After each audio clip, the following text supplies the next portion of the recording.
পাকিস্তান এবং বাংলাদেশের মতো কিছু কিছু দেশ হয়তো তারা ভাবছে ধর্মের ভিত্তিতে ভারতবর্ষ হিন্দুস্তান রাষ্ট্র, তাই তারা শত্রুতা করে। কিন্তু এরা ভাবে না, পাকিস্তান বাংলাদেশ ভাবে না যে তাদের থেকে আমাদের ভারতবর্ষে মুসলিমদের সংখ্যা পরিমাণ বেশি। কারণ এই ভারতবর্ষে মুসলিমরা বেশি সুরক্ষিত রয়েছে। আজকের দিনে যদি আমাদের ভারতবর্ষের মধ্যে কোনো মুসলিমরা অত্যাচারিত হতো বা হিন্দুস্তান রাষ্ট্র বলে হিন্দুরা তাদের উপর আক্রমণ করতো, তাহলে ভারতবর্ষের মধ্যে কোনো মুসলিম থাকতো না, যে কোনো একটা মুসলিম দেশে চলে যেত তারা। তবে বারে বারে দেখা গিয়েছে, প্রমাণ পাওয়া যাচ্ছে যে ভারতবর্ষের মধ্যে ধীরে ধীরে মুসলিম বেড়ে যাচ্ছে। আর এটা শুধুমাত্র বাড়ছে কিসের জন্য? ভারতবর্ষ একটা মহান দেশ, ভারতবর্ষের সাংস্কৃতিক ভালো, তার জন্য।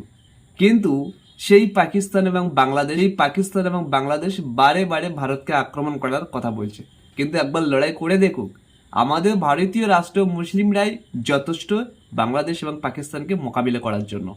আমাদের মতো হিন্দু ভাই বোনদের প্রয়োজন হবে না, এবং ভারতীয় ইন্ডিয়ান আর্মিকে প্রয়োজন হবে না। একবার লেগে দেখুক কি হয়।